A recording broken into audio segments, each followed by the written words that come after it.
since there are people starting to leave comments. Where's that button? There it is. All right, cool. All right, so now I can send the, yes, I know.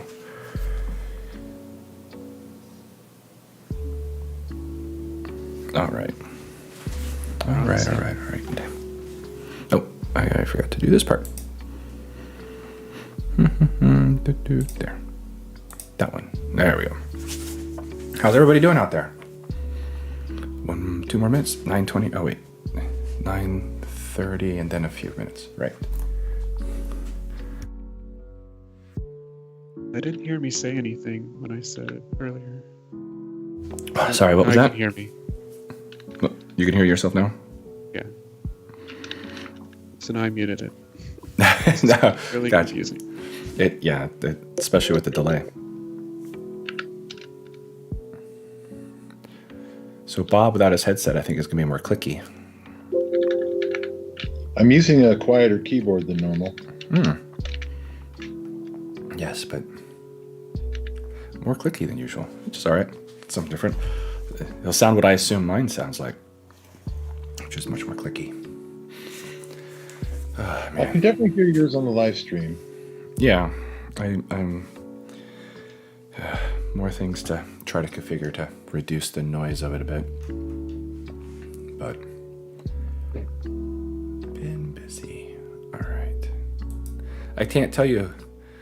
Probably spent, I don't know, 10 minutes before the meeting, because I have a hard time getting anything else started, or before the stream yesterday, looking for a Bob the Builder remix that was good.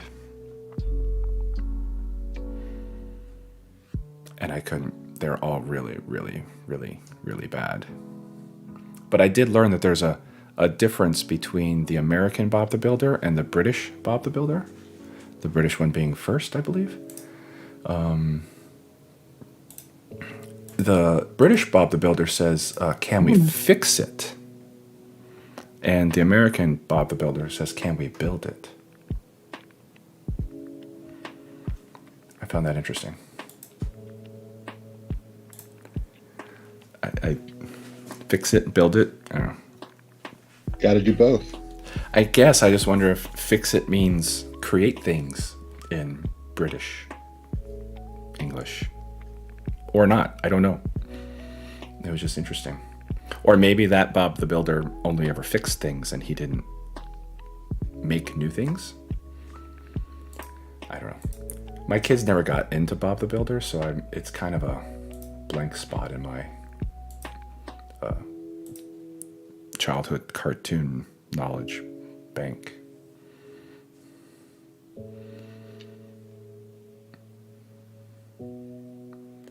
All right.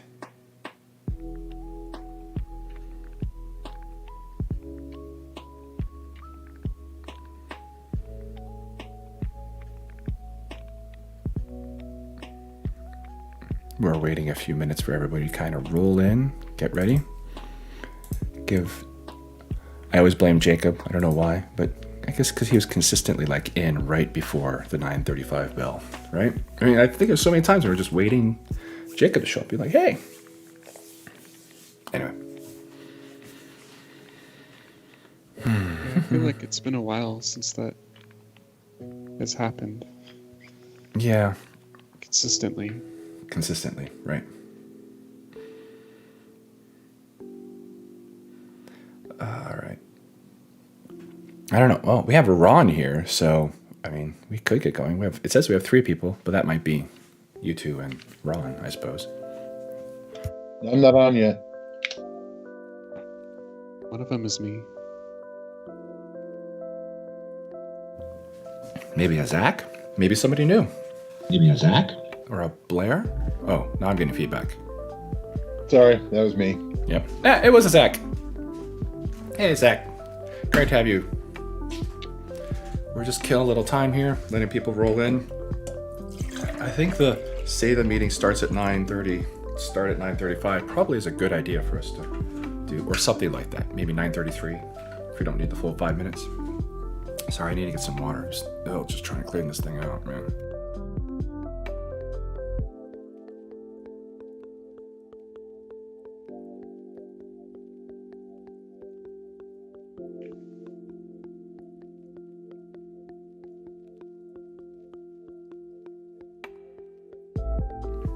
All right.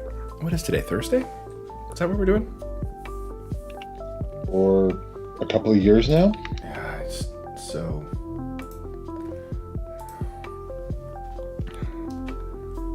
All right. I guess there's that. Why don't I bring that up instead? There we go. And we will give it another minute. One more minute, then we'll get rolling.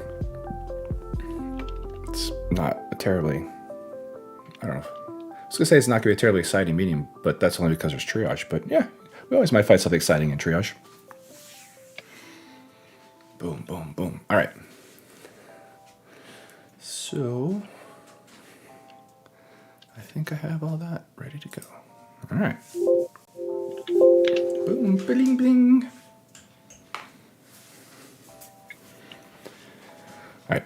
So I guess Bob's going headsetless. So what mic do you have then instead? I don't. It's yeah, speakerphone type thing. Oh. Interesting. If I'd had more time, I changed computers, and this is the first WiX meeting since. So you and your changing computers always amuses me. All right, let's go ahead and get this thing rolling. I think that's the right idea. All right. We have people here hanging out, talking, doing all that kind of good stuff. And now let's go ahead and get this going. 3, 2, 1. Oh, wait. Right as I said that, Jacob said hello. I feel vindicated at 9:35. We were just talking about you, Jacob. Great to have you here. And Zach and Ron. 3, 2, 1. Good morning, good afternoon, good evening. This is the WiX Online Meeting 235, May 12th. This meeting is being recorded for those of you that aren't with us right here, right now. What are we doing today? We're basically picking up where we left off last week, and we're doing triage. Because that's what we're doing as we're trying to finish WiX 4.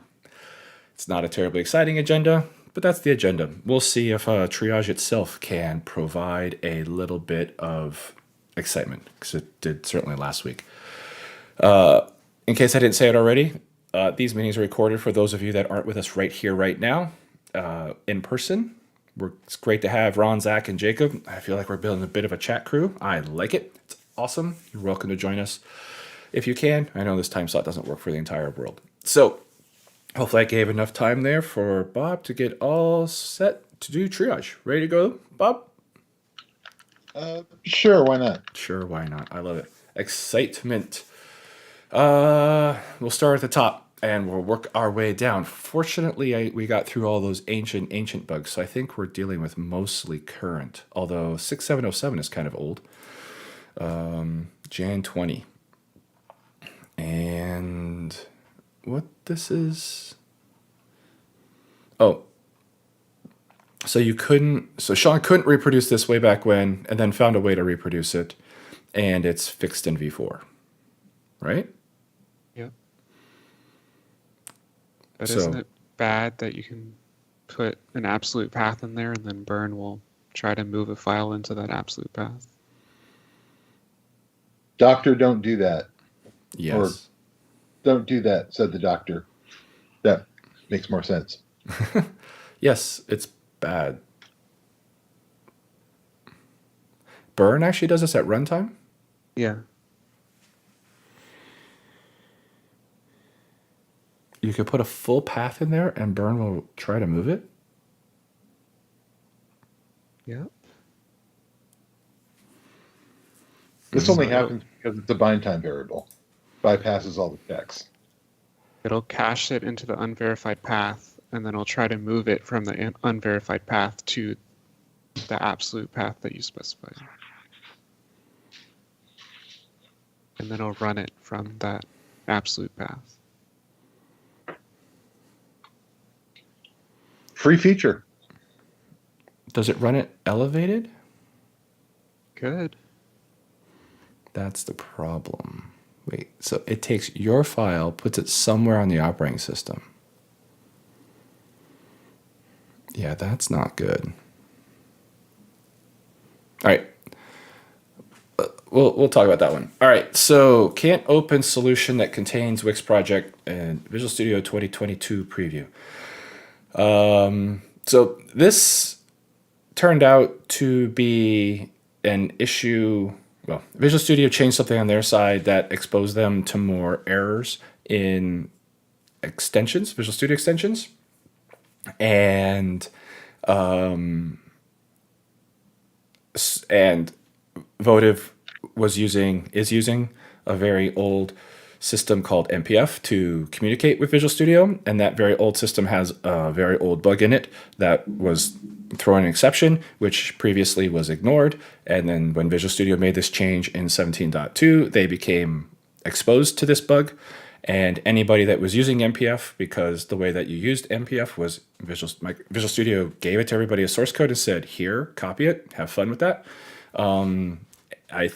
We helped them understand that everybody that used this old thing, which was the way you used to do it, so that could be a lot, we're going to have this problem. So they created a workaround inside Visual Studio to catch when this happens for people using old MPF projects with this bug. And we did a fix. FireGiant took time, did a fix, and have a new Votive build out that has fixed Votive's copy of MPF Proj. That's kind of the story behind all of this. The severity dropped on our side to get it done once Visual Studio realized that they were going to get hit with this bug all over the place, and we were just the first one. And we fixed it on our side because, well, probably should. So I guess that's what we did. All right. So that's the story of this one. Just going to let it sit out there for a little bit. Hopefully get some people to try it. Although with the Visual Studio fix, probably isn't going to do anything. And eventually it will probably push a Visual Studio 2022 Votive to the marketplace.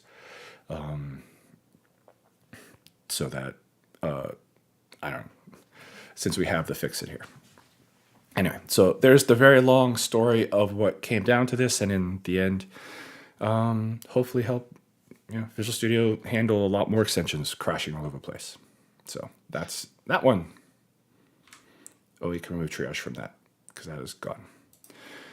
XE package ARP entry. Sean's been updating the spec on this one, so I expect this is where we might spend some time talking, right? Yeah. Take it away, Sean. So are we going to talk about the whip, or? It's up to you. How do you want to do it? I didn't bring up the whip here. Let me see. Where is that? It's not linked here, so let's see. Wix toolset.org. Documentation. Whips. Probably one of the last ones. ARP entry.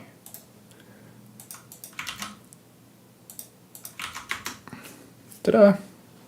There's the whip. So I guess last time we were talking about bundle packages and making it to where we can uninstall it even if the source isn't in the cache, at least for that bundle, like the package cache for the parent bundle. So then we were talking about using the uninstall string from the ARP entry. So this would be a way to do it in general for XE packages. Mm-hmm. So my original proposal was to you provide an ARP entry element underneath the XE package with the ID, whether it's 64-bit, and then give a variable name that Burn will populate with the display version during detect. And then if you scroll down a little bit, I showed an example of how you might use that. So, like, if you want to do it where it's matching exact version, then you would say that's equal to the version that you know it is. And then you have an install conditions that only installs it if it needs to be installed.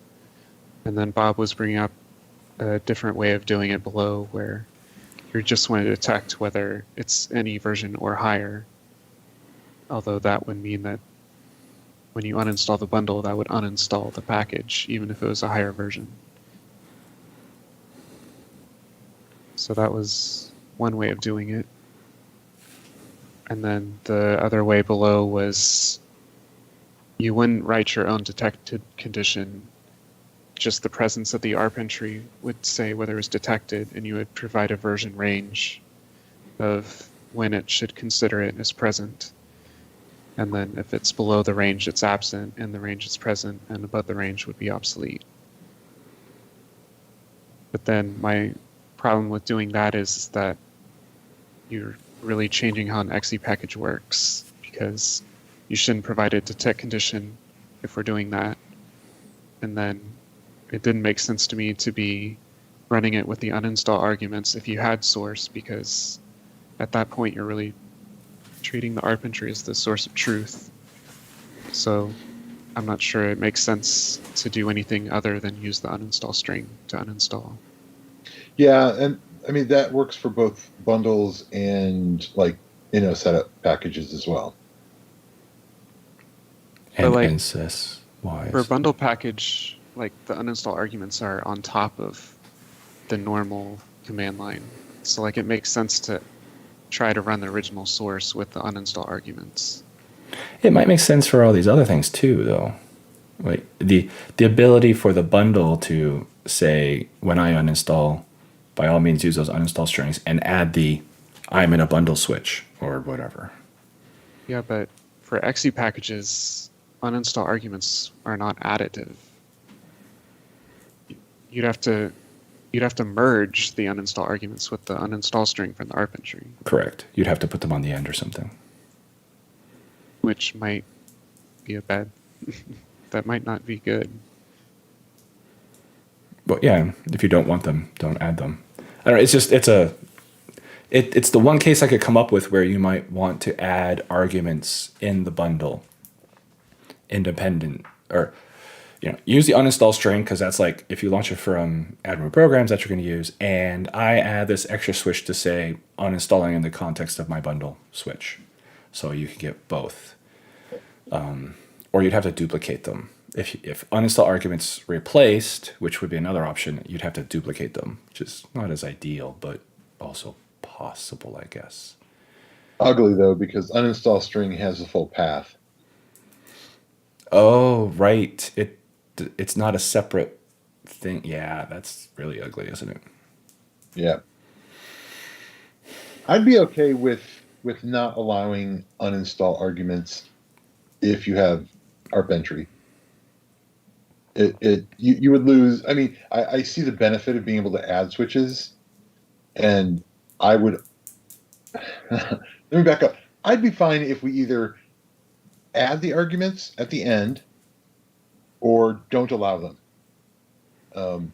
In the former case, it's like, if it's not going to work, don't do that.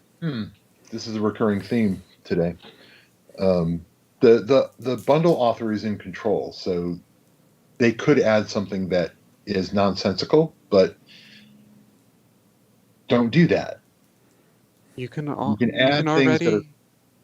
add arguments through the conditional. I don't remember what the name was, but uninstall arguments are always there, but there's also conditional arguments you can add in a different way. I remember because I did them. Yeah. Okay. Well, then I'm completely fine with saying you can't add uninstall arguments to the exe package element if there's an ARP entry element child. That gets us out of the weirdness of uninstall arguments for exe package versus all the others. Yeah, I think that's probably right. Like your statement before was either don't allow it or append only, and right. I think that's the right options. And Sean's point that there's already the append option.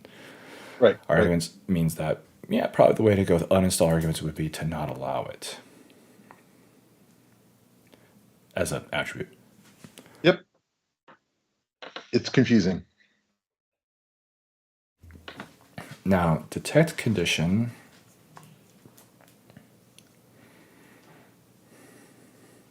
Yeah, detect condition's weird if you have min version, max version. Because why would you do that? Have min version, max version, and the detect condition. I don't think you would. Yep, agreed. Yeah, I'm trying to come I up with. like min version and max version because it gets us to this flavor of exe package working the same way as MSI package. So that's a win.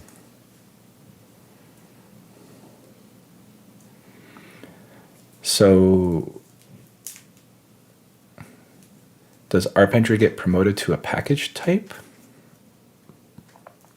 I'm worried about it not being discoverable. Nobody will think to find it. They'll just go straight to exe package. Although, too many random elements on exe package aren't going to help its discoverability either.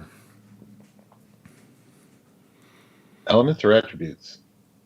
Yes, elements and Okay. attributes.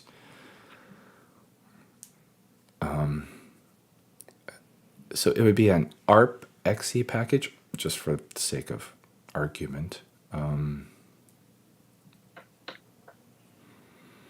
It'd have almost all the same things as exe package minus detect condition and uninstall arguments attributes. And then add the ARP ID, the Win64, the min and max versions. Right? Yeah.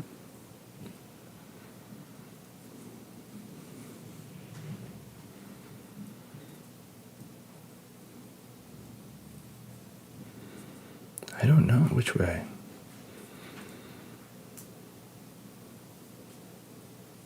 There's some benefit to having a separate element for the package, but the naming of it is really, really, really hard.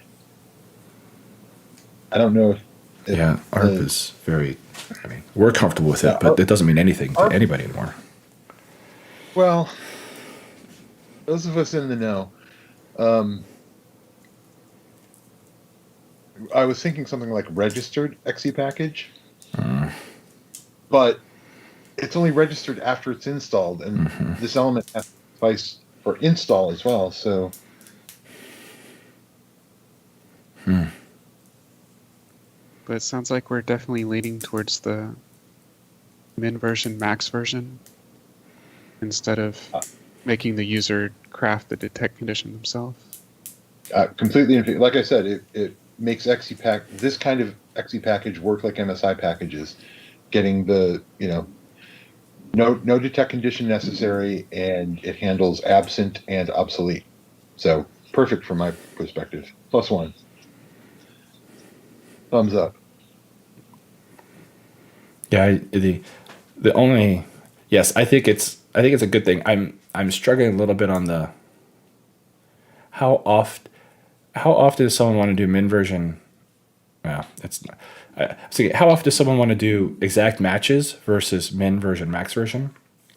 But it's probably not worth the complexity. I don't think people are going to be confused if they have to put the same number in for min version and max version to say exactly this version. Although we could end up with all the inclusive problems that we've had in the past. Is that inclusive? Is max version inclusive? Those kinds of problems. Yeah, I kind of skipped over that and just made them both inclusive, but that might not be good enough. It ends up being really hard to define the edge of one of them. I think ARP is also an acronym for low-level internet protocol. Oh, I'm sure. ARPANET.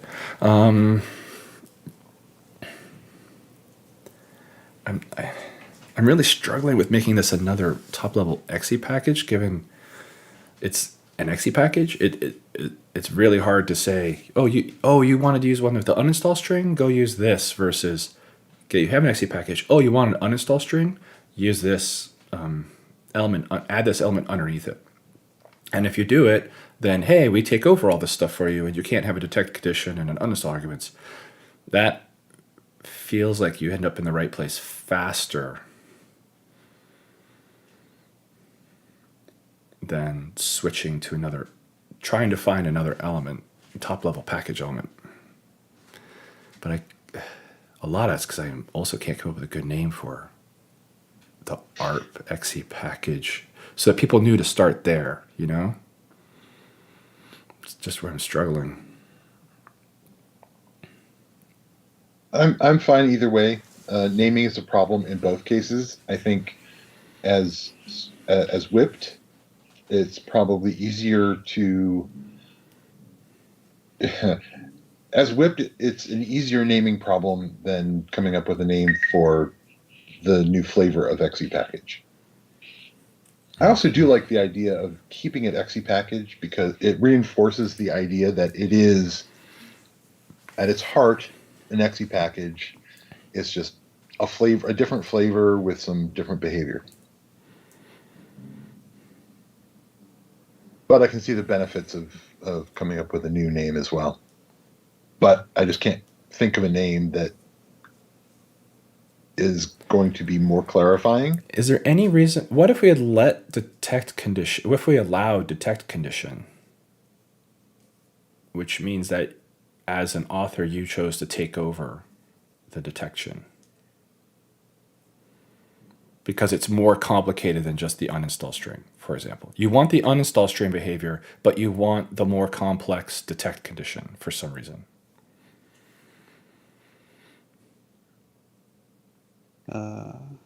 Not sure. I'm not thrilled. I mean, if you're trusting the uninstall string to be correct, I don't know why you wouldn't trust the display version as detection. Or the display version. Yeah, I'm thinking maybe more of a skew detection, like an additional piece on top of the version.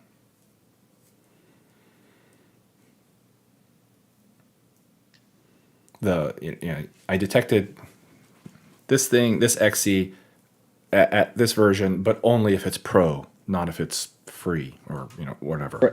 Enterprise. Write a BA function. Write a BA function. Yeah, you're right. You're right. That's probably too edge. It's because you could always overwrite it with the BA. Yeah. Yeah. So no detect condition allowed on these things, and no uninstall arguments attribute.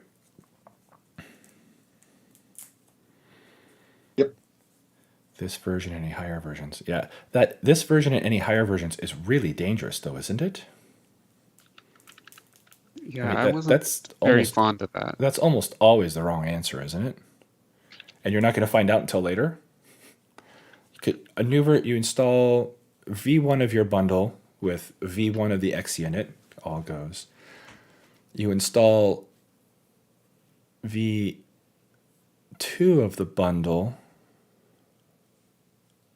and it installs V2 of the XE, and then you, as part of the upgrade, uninstall bundle V1, and it removes XE V2 that bundle V2 just added as part of its uninstall. They really should have different ARP IDs. I don't know that they do that. Not with Inno. I don't know about NSYS. They don't do that. It's a very stable user-defined string. It's like crazy, the collisions that are allowed in that space. But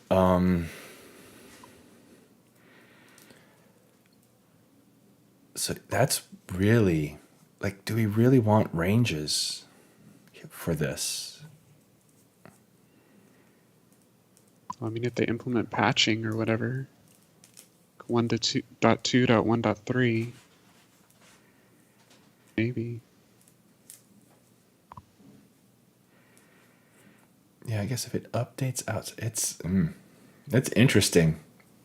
You can definitely get into some bad situations there pretty easily. Well, what if max version were required?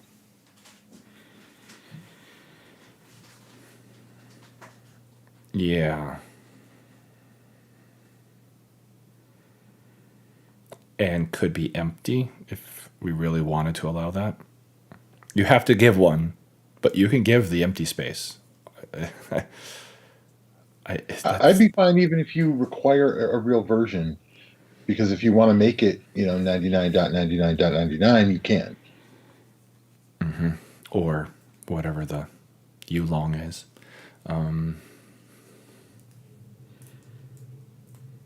Yeah, I think we probably should require max version.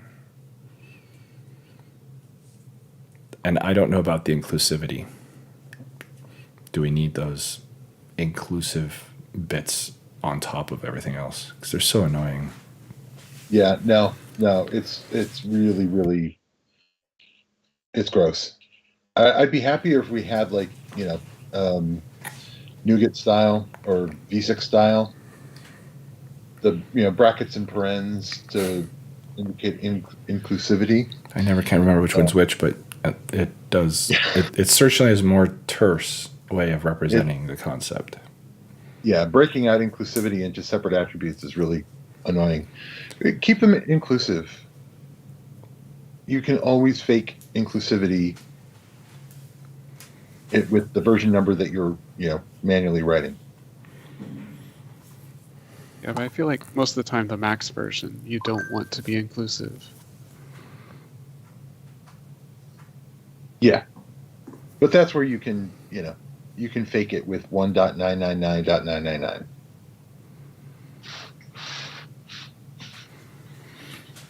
I would feel dirty if I had to do that. Well, what you're going to do here is the min version is probably going to be the version that you're shipping. Max version is either that version or the same major version. Right? You're willing to tolerate any version that's V1, but you don't want to deal with V2. Min version's inclusive, max version's exclusive, almost always. I'm fine with that too. But then I just don't want the option. How do you specify the single version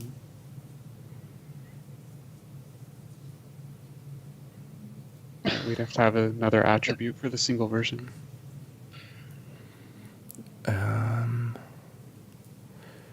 Minver would match. So you'd be one above the max version, or not exclusive. Yeah. It's identical. Nope, it's obsolete. That's a you can't do that. It would be above the minimum, but it wouldn't be below the max. It's above the min and above the max. So it's out of range. Exactly. It's nonsensical. It's like, I guess anything above this point. Yeah. The limit doesn't limit. The upper limit doesn't limit. I mean, everything we're doing is playing games here. Like, another thing would be if there's no max version, then it's only the min version. Like, you could do something like that.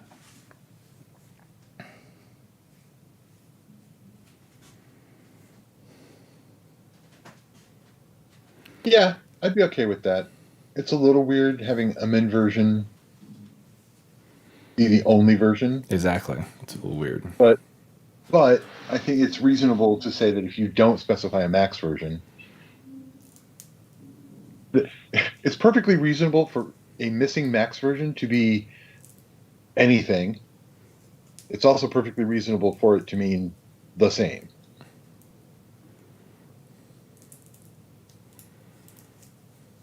I'd be willing to accept that as long as it gets rid of the need to specify inclusivity.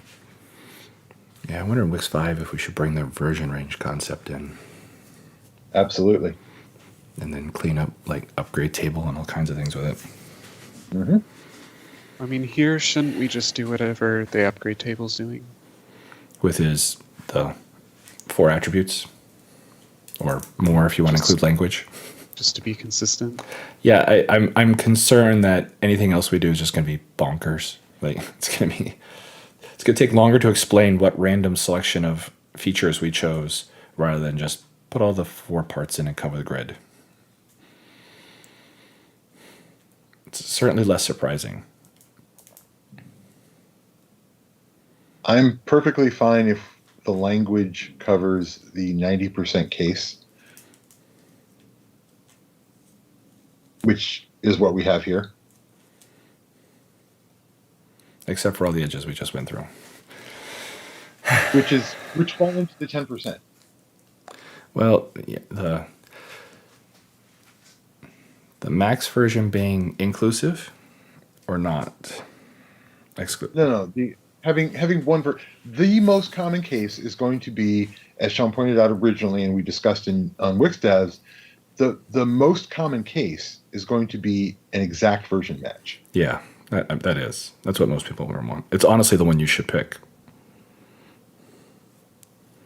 So I'm okay if we're throwing in this extra support, and I like it because it matches the behavior for MSI packages, which is what you want when we're doing the same thing, right? For MSI packages, we have data from MSI that lets us handle detection, and we have a set of rules.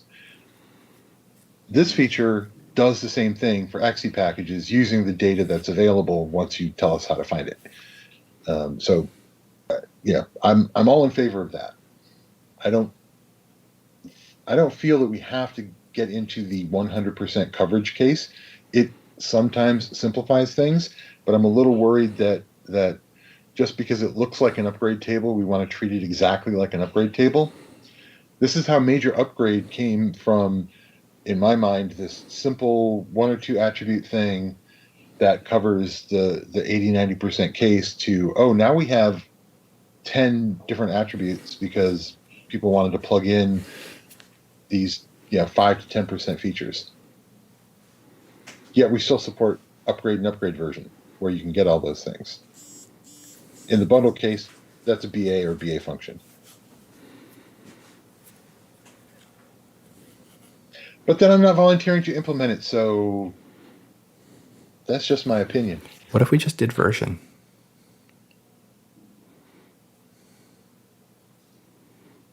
I'm fine with that. It's the simplest. Support the ranges. And just, don't do the ranges. And if you want to do ranges, you do what Bob just said. Write a BA. My assumption is that most of the time, you want an exact version match. Yep. Because all of the other things are really cool.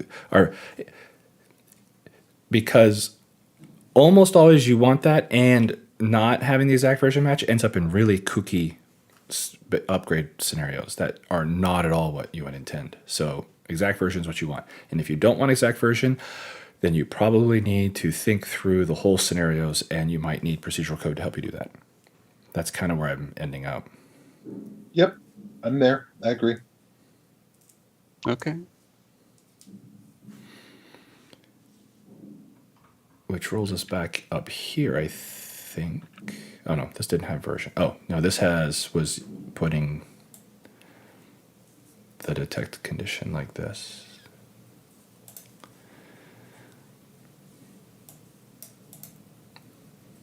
Yeah. Install condition, not my version, or my version's less than what is found. Okay. So this is interesting here. The less than part of this install condition. Because it would be good if ArpEntry did that too. Well, that's kind of implicit. Like, with detect condition, we'll do that. No. Yeah, because the detect condition will be false.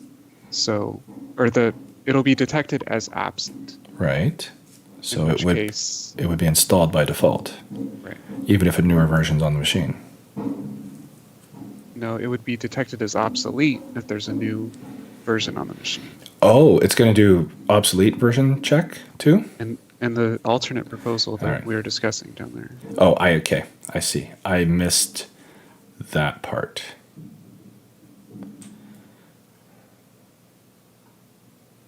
It was in the documentation of the attribute itself. Oh. I skipped right over that. Just going, yeah, okay, copy, paste that in the XSD. Got it. If display version is great, okay, there we go. It's absolute. All right, I see. And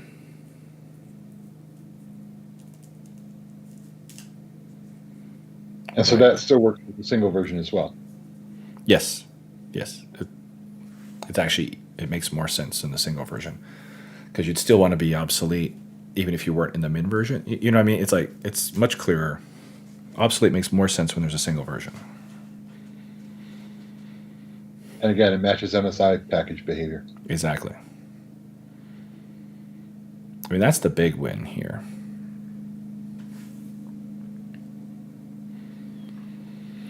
I keep coming back to ARP entry version. I mean, this is almost the tech condition that it's going to generate for you. Essentially. Except it's also going to add obsolete checking in it. I keep coming back to the idea that, if you specify a detect condition, you could just override what we're doing, but it's probably not worth it.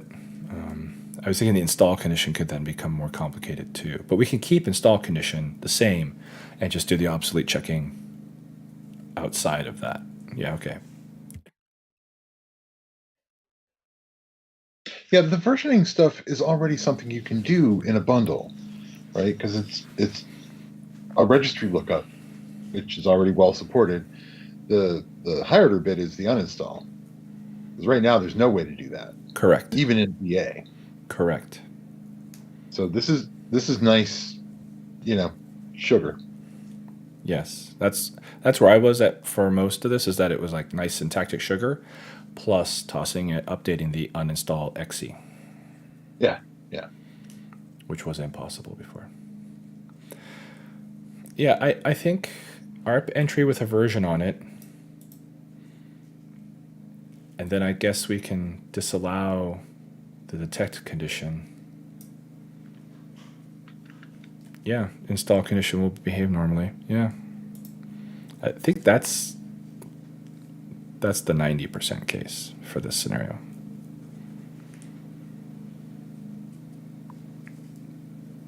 Right? Doesn't it feel like that? Yeah. At least. At least, yeah. I think it'll be a huge ad. It'll be a really big, like, oh, this finally just works. Because it really just does not work in Burn today.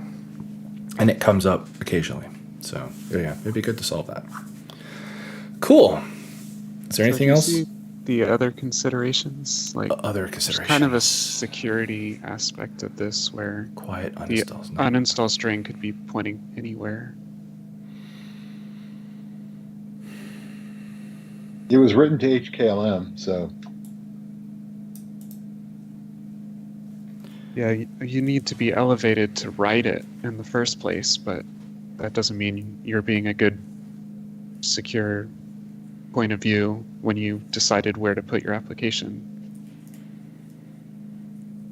True. But I don't see this as significantly different from approved packages, right? No, because the approved packages inspect where the actual path is, and it'll refuse to run it if it's not in a secure directory. Oh, okay. The only problem with doing that for this scenario is you can see I'm thinking of per user packages. Yeah, like those are in the per user package. ARP. Per user packages are in per user ARP. The context has to match. Per user packages cannot be launched in the elevator process. Agreed. And the per machine registered packages, I think, I mean,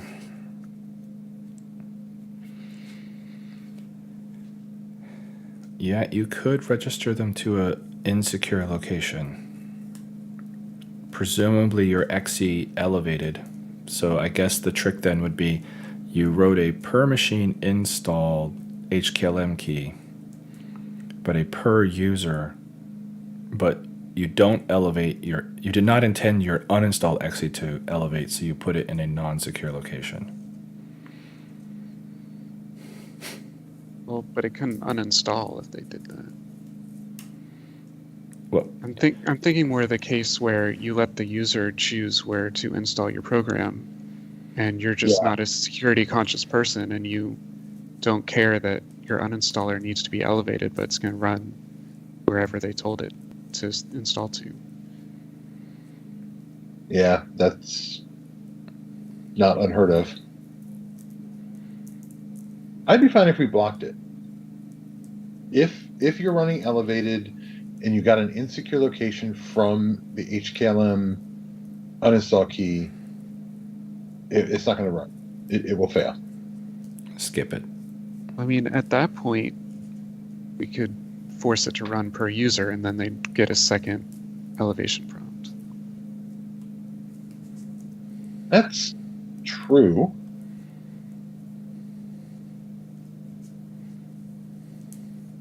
If we can detect that we need to block it, then we could easily do that. Just leave it on the per user side. Yep.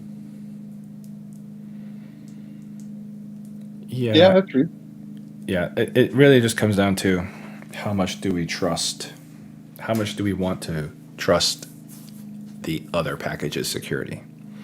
Because you can't, a malicious actor can't do the wrong thing, right?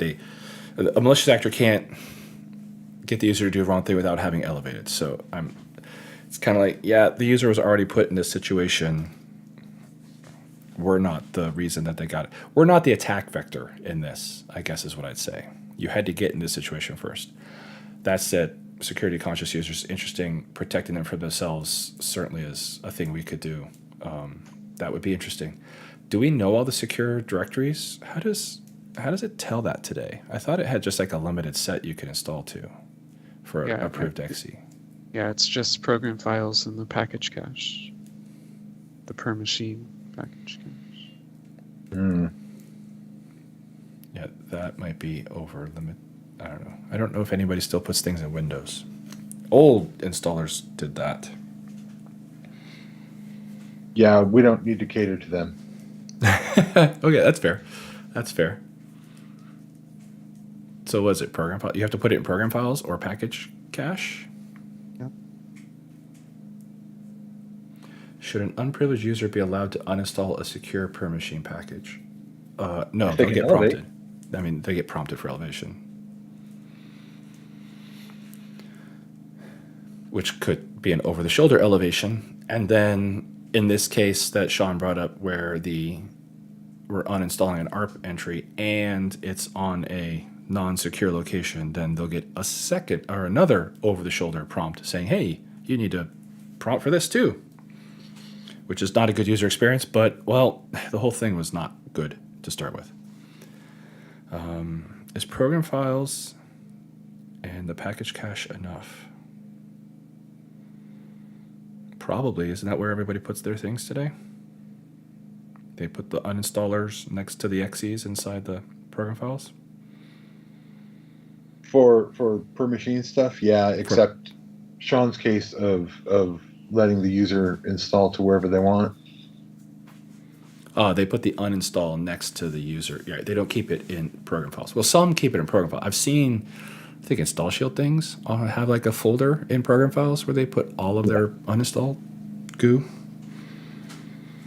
But yeah, if you put it next to the exe, then you'll get a second prompt.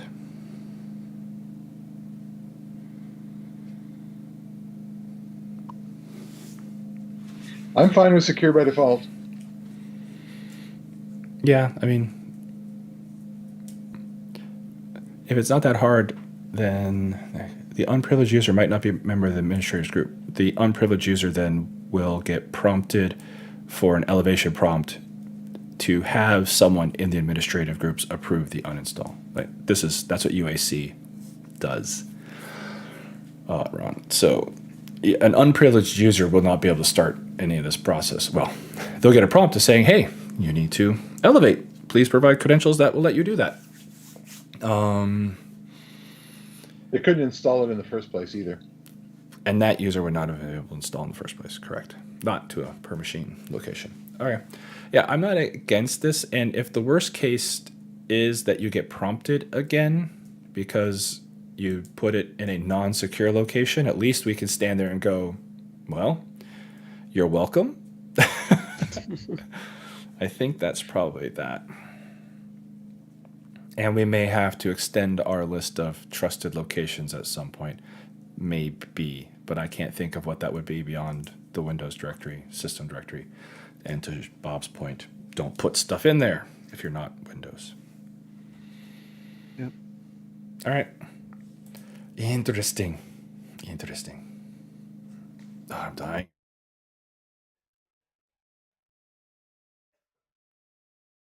I have not killed this cough off yet. All right. Anything else, Sean? On this one? I don't think so. All right. It's not going to be easy, though.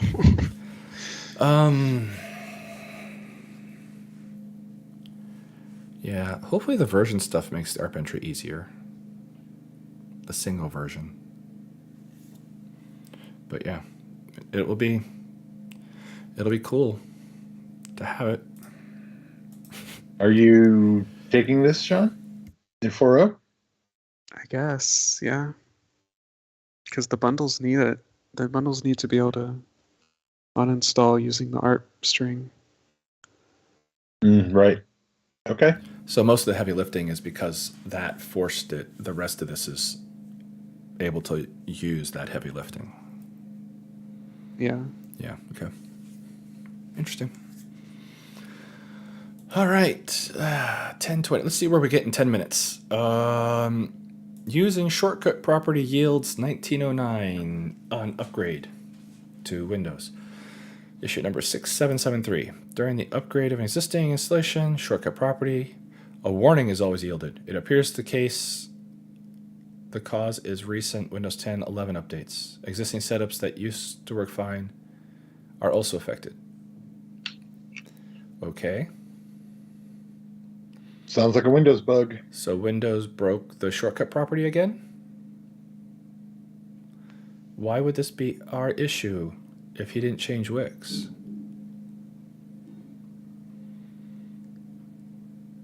I don't understand.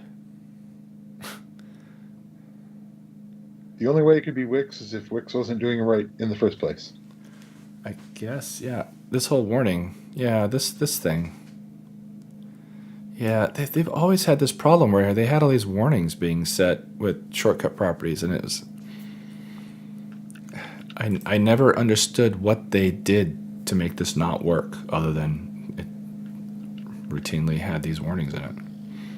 I think there's like a GUID for this behind the scenes, this string, or at least there was. I remember that, and you could use the GUID instead. I mean, well, I guess... but 1909, it's failing to create the shortcut. So this isn't just shortcut property. Yeah. I think the answer to this is Windows broke something, changed something. If they find that there's something we should do better in WiX, then by all means, please bring this bug back. But at this point, you know, these warning is always yielded. Yeah, this. Well, you probably should have dealt with the warning from the beginning. If it's been there all the time. Yeah. I don't know. This shortcut property stuff always has had bugs in it in the Windows installer. I guess it's unsurprising if they broke it again. So if they find out that we're doing something wrong in the WiX toolset, by all means bring this back. But if he didn't change the WiX toolset, we didn't change anything. So, right. Okay. Wow, yep. That's interesting.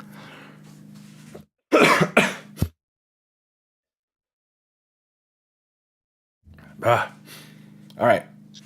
WiX toolset data, WiX version metadata data is wrong when invalid. According to spec, when WiX version is invalid, the metadata field is supposed to be set to the rest of the string, starting at the point where it's recognized as invalid. Okay. This would have been caught if the native test provider manages well. The spec. If the WiX version is invalid. Okay, but we don't. All right, so I don't understand. If a Well, WiX you version is you decided to put the implementation in data, so we need to make sure it's perfectly correct. So if people are wanting to use the managed version to match the native version, then it needs to set the metadata for an invalid version but there's to no. the rest of the string. You can't get a WiX version if it's invalid today because there's only a try parse method. So is the request to have a parse method that returns the metadata field populated with the rest of the string when it can't be otherwise parsed? I guess that could be done. We could have a parse method on WiX version that behaves this way. But there's only a try parse right now, so. Yeah, but I didn't really look too close at what it returns, but it's setting the version to an object. Yeah, but And it's on a populating try that parse, the object. out part of the out isn't relevant.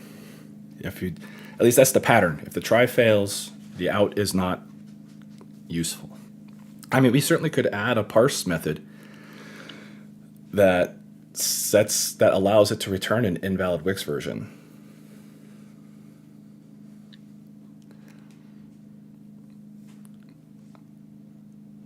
I don't know what would use it, but we certainly could do that.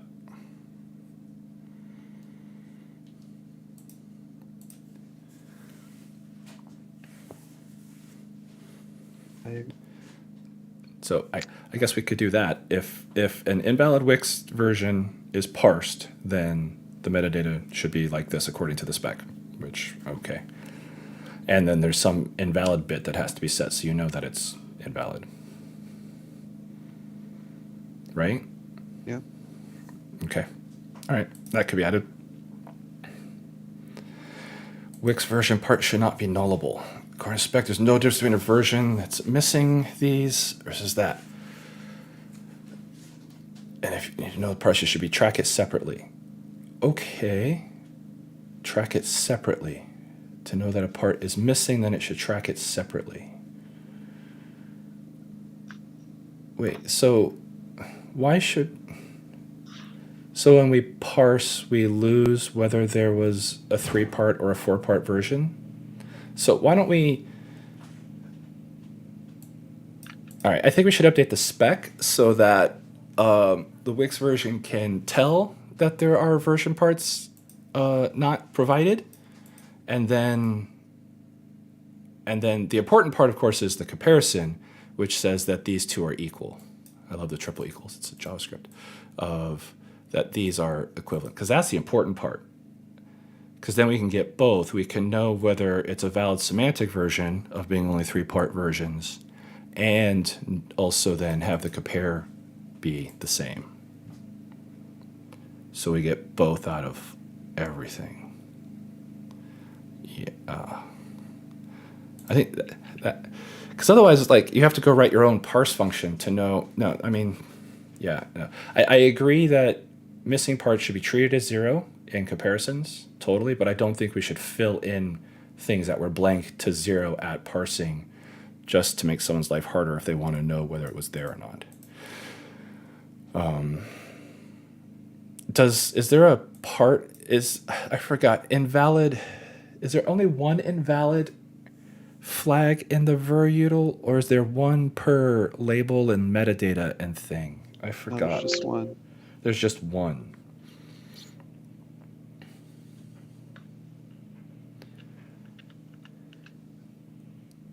Yeah.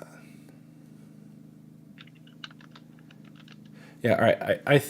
I don't think we should make people have to reparse to know if a 0 was provided or not. So I don't think that's the thing. I definitely think the comparison is important, though. Because we should be explicit that if you don't specify it, then we're going to treat it as 0. 1.2.3 is not different from 1.2.3.0. That would be really complicated. But I don't think we should have the parsing.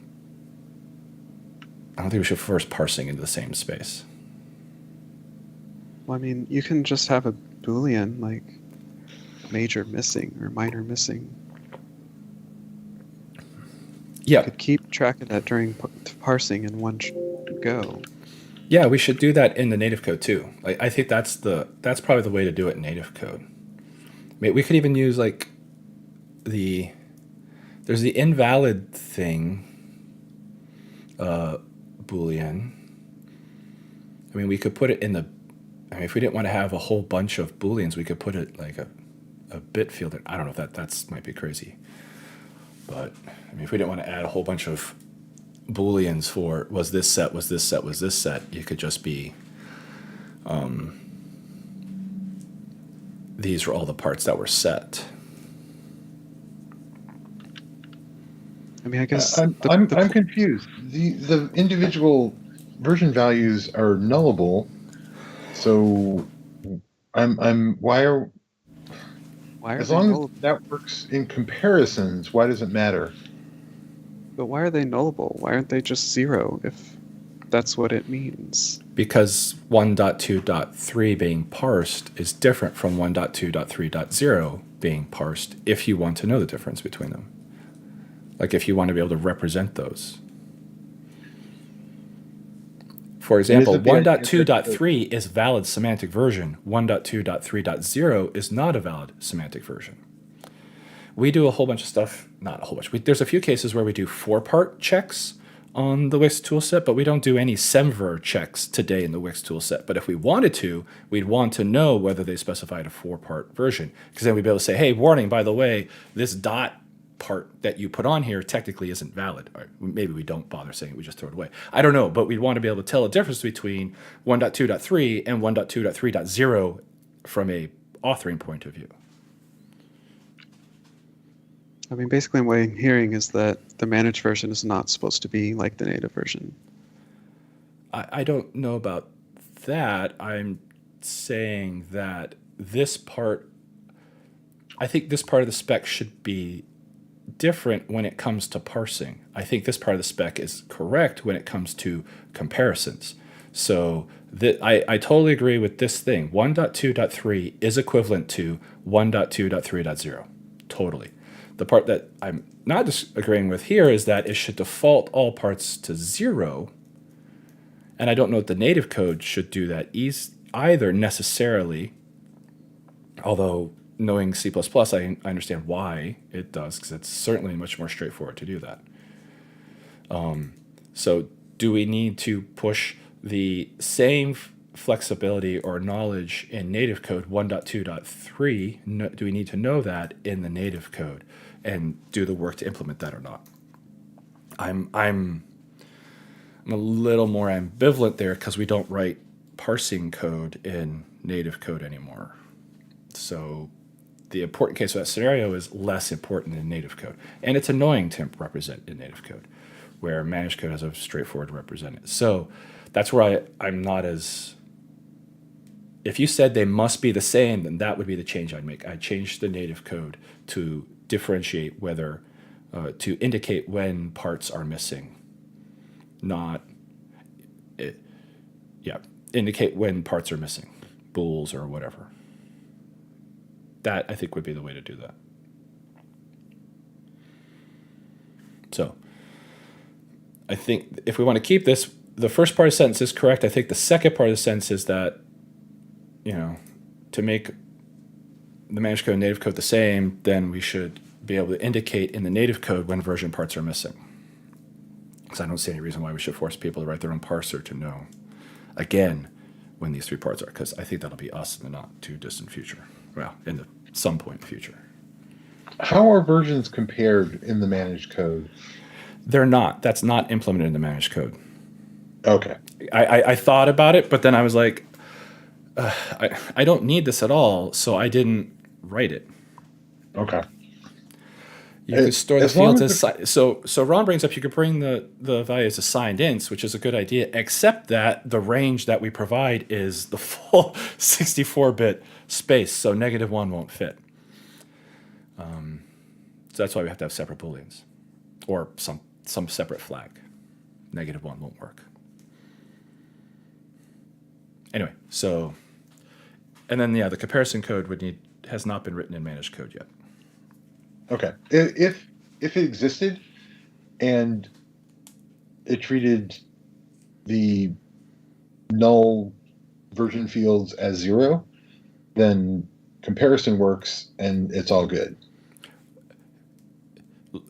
If when the managed implementation of the comparison is written, it must treat nulls as zeros. Totally.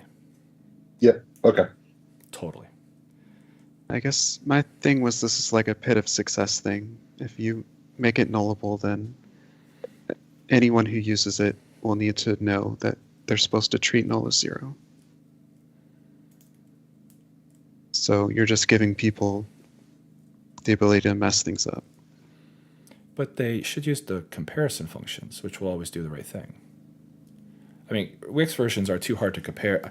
Let me say it differently. WiX versions are more complicated to compare. You should use our functions if you're going to do it. Except they only exist in native code. The comparisons today only exist in native code. I don't know. We may need them in the managed side at some point. We just haven't done any of that kind of math yet. I mean, if someone writes a managed BA and they want to do stuff like that. Yeah, I didn't even think about managed BA, but you're right. Managed BA is a perfect case where someone might want to do that. You're right. That would be the first case. And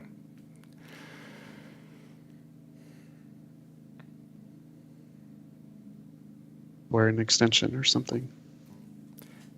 A bundle extension, not a WiX extension. No, a burn WiX extension. A WiX extension that wants Maybe they want to compare versions for some reason. Sure, right. Yeah, that's the scenario that hasn't happened yet. I actually thought I was going to need it, honestly, when we started this. I thought I was going to need all the comparison stuff. I was actually surprised at how little of the in the end, how little was needed. It was essentially, do we need to know if this is valid or not? And that's what it came down to.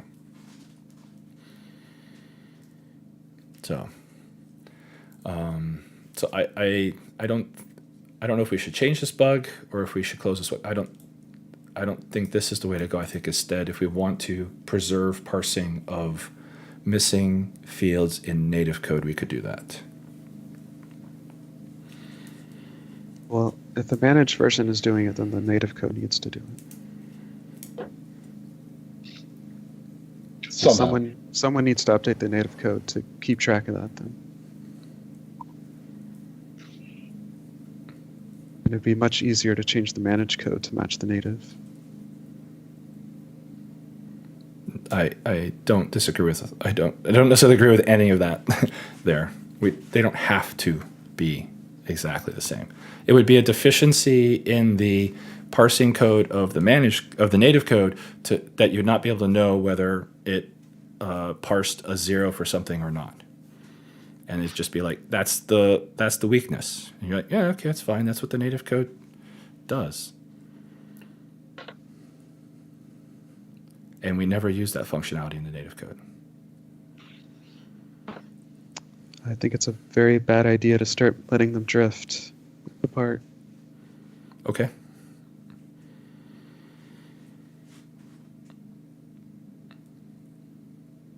So I haven't looked at the spec here. Unsigned that.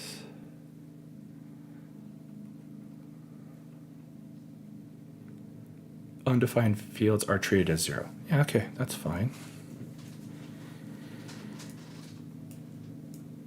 Yeah, that makes sense.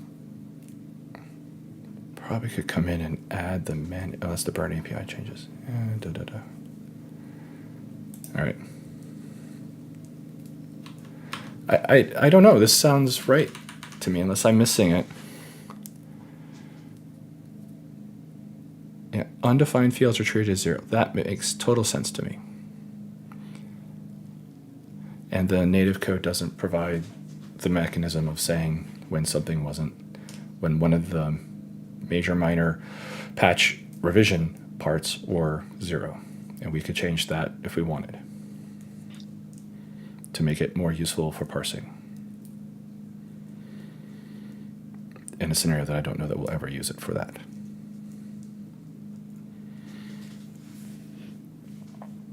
I mean, that's, yeah, makes total sense.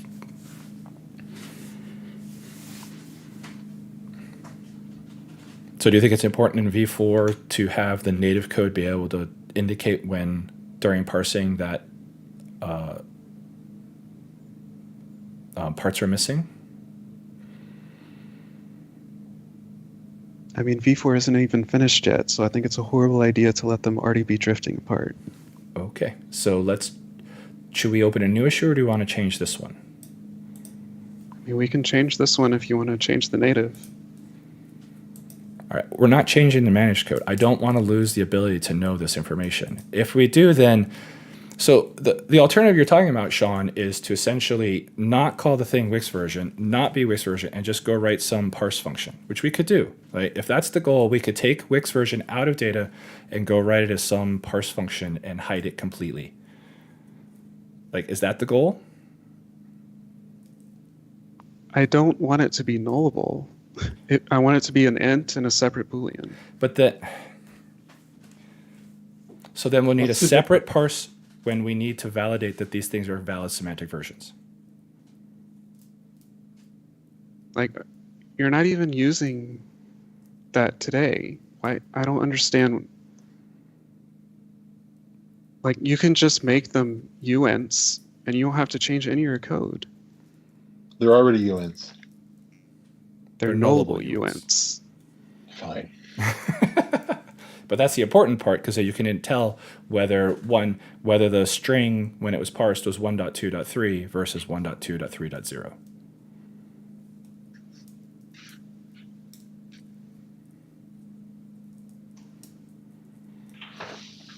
How is that not important for the native code? The native code only cares. So the thing that's interesting is that the native code is extremely, or tries to be extremely I lost the word. Adaptable, adjustable, helpful. It tries to read any version and interpret it so that it can do version compares on it. Because the most important thing for the native code where it's used is to make sure that no matter what version we get, we try to do some sort of logical comparison on it that gets close to correct, right? Within these set of rules. The word you're looking for is tolerant. And yes, tolerant. That's why this whole semantic versioning thing was a horrible, horrible idea. So where on the managed code side, right, the goal is to help the user know that they have an invalid version when they're authoring it, and to get the parts set correctly. So that they are different on those two fronts, where the managed code in WiX toolset.data is much more about the build and the parsing and the user experience, and the native code side of it is much more about comparing versions. Ron, I think 1.0 in your case is an invalid version.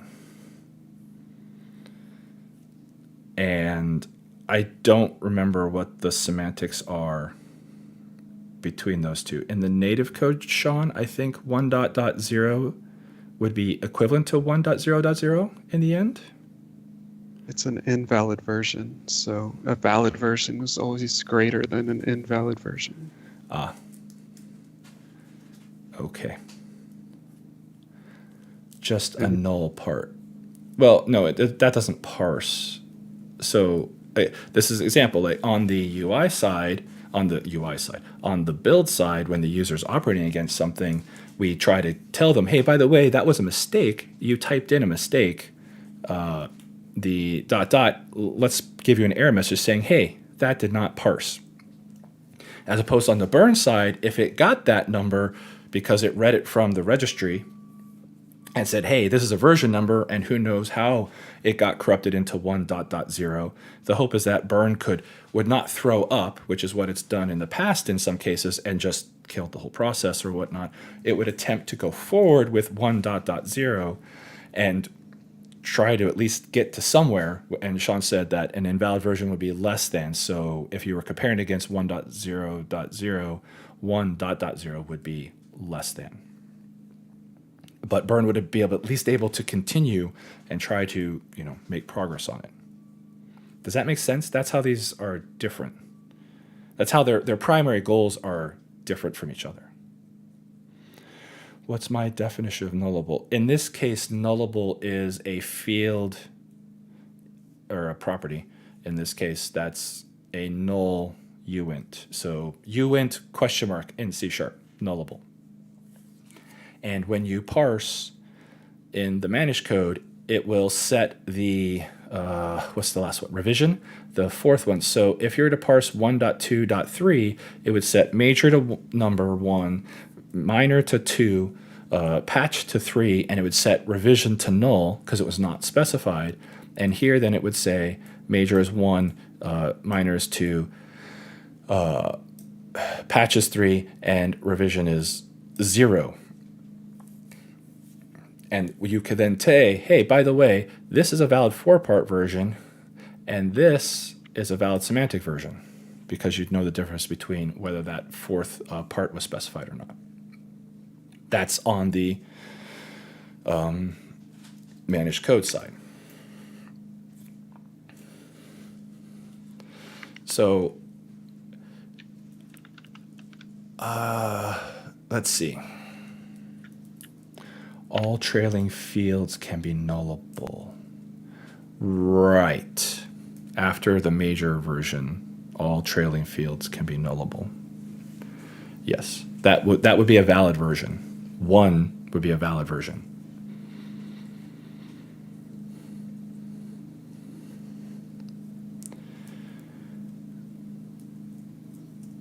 All right, so option arguments in C#, you can't omit one part of the version and then specify one. yeah, that's a good example. That's a good example. Should that be explicit? Well, the try parse code is what does it. And if you pass in a string like 1.0, which is not a valid version, you get back false. It's like, no, that you tried to parse this and it returned false. It says, no, you cannot. No, that's not a valid version. And you're done. It's like, you don't get anything. Which is fine on the WiX side because it's trying to tell the user that it's, invalid. And again, on the Burn side, it's trying to find stuff in the world and deal with it, as opposed to just failing the whole process and rolling back. I think that's probably the why these two why that bit is. I think that's the pivot on why these two things are. Why the nullable is more important on the managed side than the native side, but that's because the managed side is.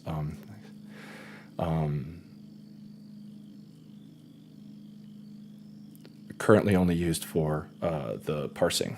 I think talking about explicit documentation. Yeah, I guess. I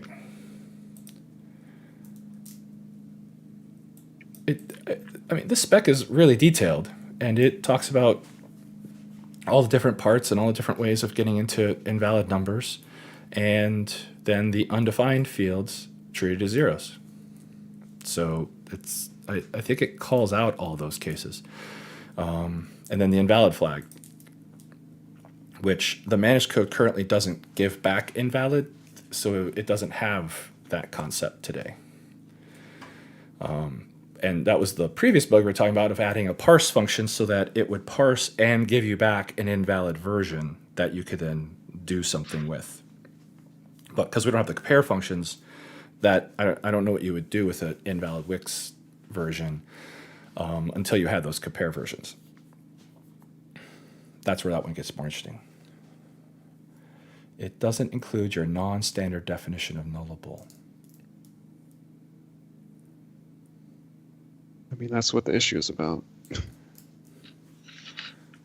All right, so yeah, like the managed code is not in here. So we could go in and add the managed code data to this API. Or you know what? We could just rip Wix version out of Wix toolset.data and avoid all these problems and just do because in the end, all it needed was the try parse. So we can tuck away the try parse away from everything and not expose which would only expose the checking to make sure that it's a valid string. And then it doesn't do any of the, storing invalid stuff in metadata and things like that. It just gives an error message saying, hey, by the way, or whatever it needs to do.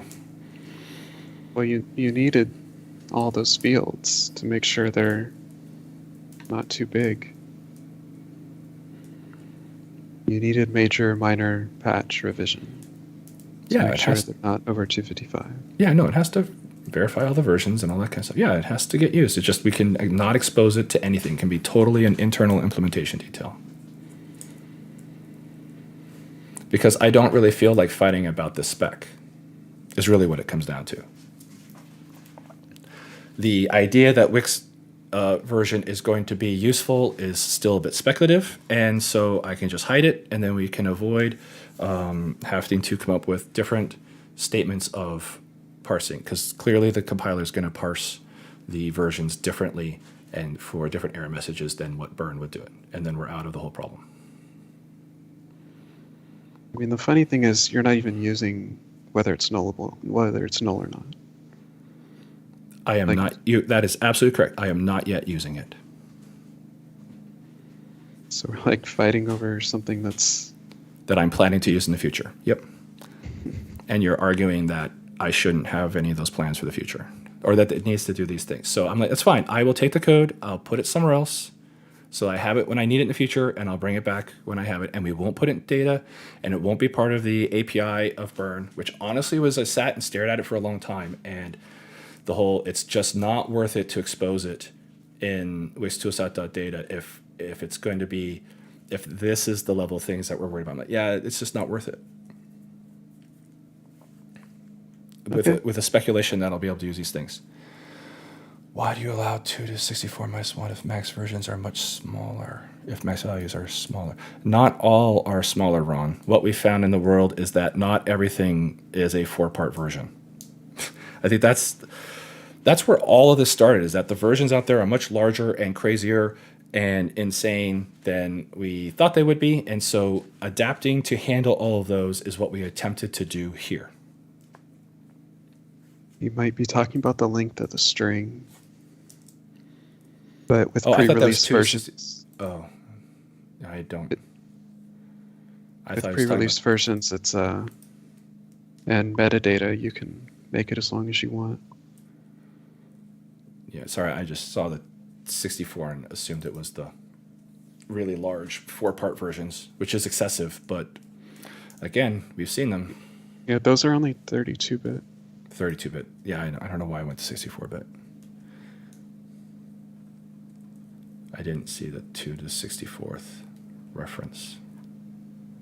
Somewhere in there it says the max length of the string is something. Really crazy. I mean, 2 to 64 minus 1, it's a lot. Actually, I think it's just 2 to 31, so I don't know what that 2 to the 64 minus 1 is. I don't either. Or I can go and update VerUtil to handle all of the nullable fields, and that's another way to do it. And we're never going to use that code because we're not going to do the parsing level stuff in the version util. But we could do it and add all the extra cases for it. Unsigned 64-bit. Yeah, he originally said 64-bit, but it's 32. It's 32. Well, I mean, in the native code, what if someone wants to use, whether it's nullable or whether it's missing, just like in the manage code, maybe someone wants to use it. I agree. It would be a great thing if it did it. The scenarios that people are going to, the chances that people are going to write lots of parsing code in native code have diminished significantly. It just doesn't happen. And I'm just like, there is a bifurcation in the world that Wix has accepted the parsing code and all the stuff on the build machine is written in managed code, and the runtime code is written in native code to have as few dependencies as possible. And we try to do things in the managed code to make the native code's life easier, so we don't have to write tons of parsing code on the native code side. That's just kind of generally the space that we've come into.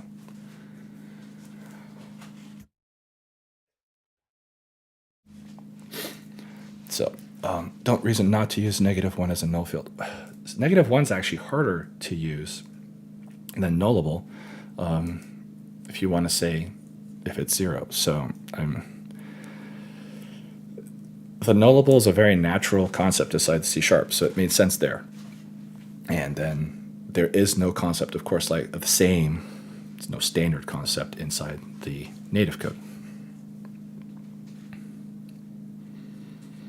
And also the native code, it's just a difference in purposes, primary purposes. So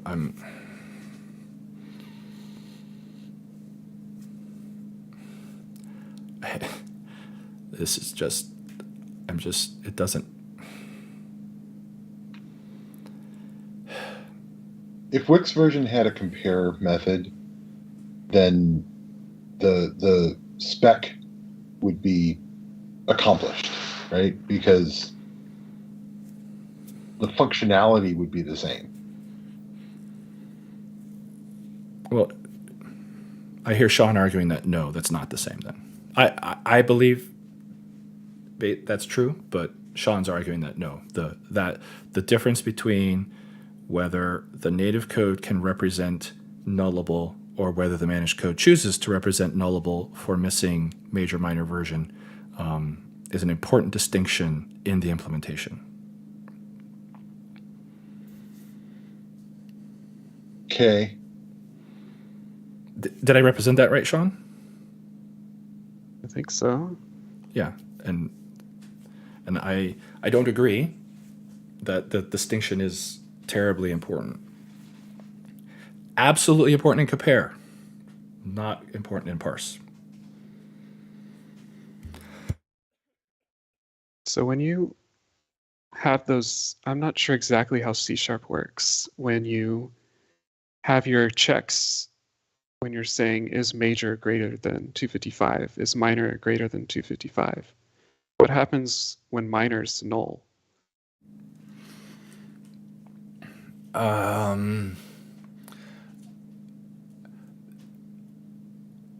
I think it's false.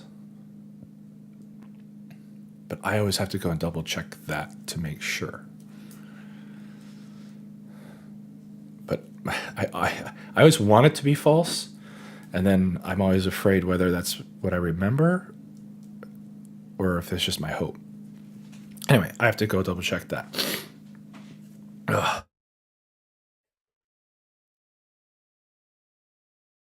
I mean, if it throws an exception saying you can't compare null to 255, then this actually matters. Okay, so that's fair. I mean, to make sure that the comparison checks are all valid, we definitely should do that, and that it behaves correctly. Totally agree with that. But WiX version doesn't have a compare method, so No, there are cases where we compare the nullable. If you didn't specify a min version, and we compare it to 255, we'd want to make sure that the answer came back correct. right. Sorry, what I'm saying is that then becomes an issue for core, not for WiX version, because WiX version doesn't have a compare method. I'm just trying to point out there might be a bug in his code that I didn't think about before. Yeah, that's fine. I need to go write another test where I put into the version attribute of the package element and make sure that you could put v1 in there and that everything works as you'd expect it. Totally. That bug could exist. I think I saw an issue coming up next that's like, oh yeah, a bind variable could sneak all the way through and need to make sure that works. So it's like, yeah, okay, go add that test too. So,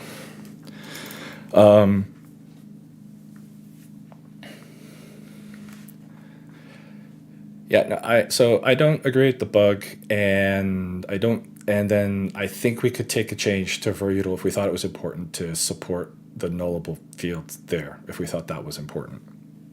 I don't think it's that important to keep them in lockstep on those two parts. That's my vote on this issue.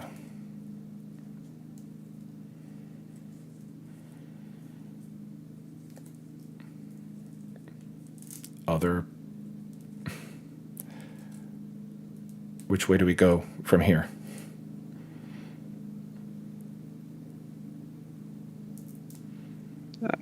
I mean, I think so. We're just going to leave everything as it is, or were you going to move it, or are we going to do something else? I think the issue could be, I think we should keep the parsability in Wix toolset.data, the Wix version. Now, if you think it's important that we should remove it and not expose it at all, then I'd be willing to do that, just to avoid the whole problem. Or we could say verutil could change to have nullable fields in it to allow to indicate when the variables were not, the fields were not provided.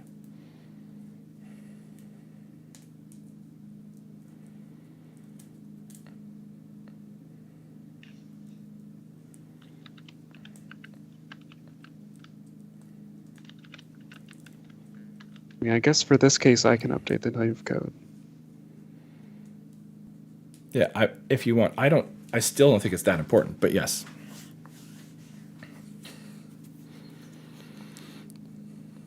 But that means if we're going to do that, then we should do the bug before this one. The bug before this one, where it actually supports the invalid versions. Sure, if we had a parse on Wix version, then yeah, it would need to return the metadata is invalid because, yeah, totally. If there's a parse function on it, yeah, it needs to follow this behavior. I totally agree with that. Well, I'm saying that there needs to be a parse version if I'm going to do the work of updating the native code. Okay. Otherwise, it's just drifting apart and we should just move it. Okay, I'll write a parse function in here that returns the Wix version as per, with all the fields set into the metadata when they're invalid. That seems, because that lines us up also then for when I'm betting that the compare functions have to come along, then the compare functions will work correctly. Or yeah, they'll work correctly because it'll be an invalid version. You'll be able to get an invalid version, and the metadata will contain all the fields, and then the comparisons will do the right thing. If you compare the two invalid versions together, and you'll do the comparison on the metadata fields. Right? That's the way it works? Yeah. Yeah, that's what I thought. So that would prep Wix version to be used to have the compare functions. I'm just trying to think of the value of try parse if parse will never throw an exception. Well, try parse is nice when it doesn't match. It does the invalid check for you. You don't have to do parse and then check the invalid bit. I mean, the try parse is my favorite way of parsing. It's like one of my favorite. The try pattern is one of my favorite patterns in C# because it does almost what you want every time, especially now that you have out var. It lines up the code perfectly. If this is that, try to parse this, get your value out. If not, or if true, however you want, then it goes straight in the if statement. And you're either putting out an error message or you're doing whatever you want. It works fantastically. Okay.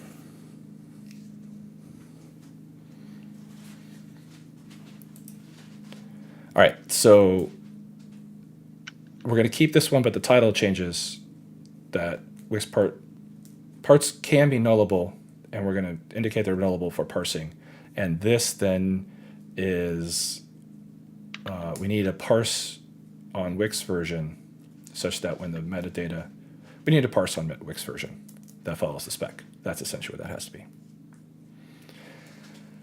I think And that's, Rob, you're volunteering to do that for yeah, I'll take the top 677? one. Definitely, I'll take the top one because that starts moving us towards. I'm assuming we're getting into a place where we need the compare functions, and that's just another block of work that I've not done because I haven't thought about it.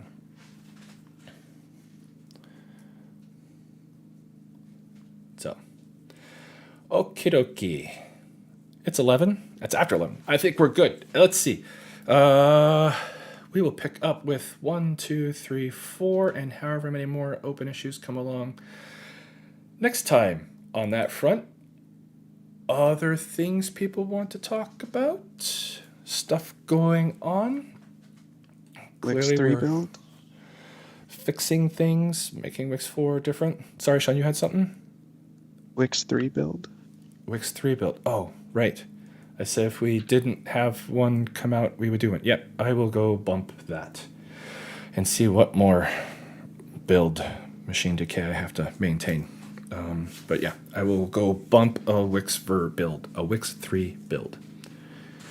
Still did not figure out what that thing was I thought we were going to do, but that's what I get for not writing it down. It seems like if I don't write it down, I can't remember it for 2 weeks. All right. I'm just kind of kill time, make sure if there's anything else people want to talk about, other things going on, stuff happening. All right, so I think 2 weeks is 26th, May 26th. I think that's normal. So we'll be back in 2 weeks. We'll do all this again, pick up more bugs, continue to make way on progress into Wix 4, and there will be a Wix 3 build out in the next few days, probably over the weekend kind of thing. All right. Till then, you guys take it easy. Be back in 2 weeks. Bye. Bye. Bye.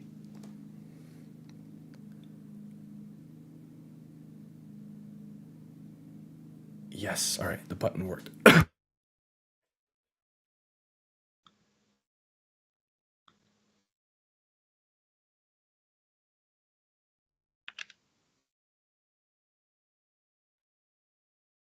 Oh, I cannot wait until this cold is gone. Ugh, this cough is just annoying. All right. 2 weeks. We'll see you guys later. Bye.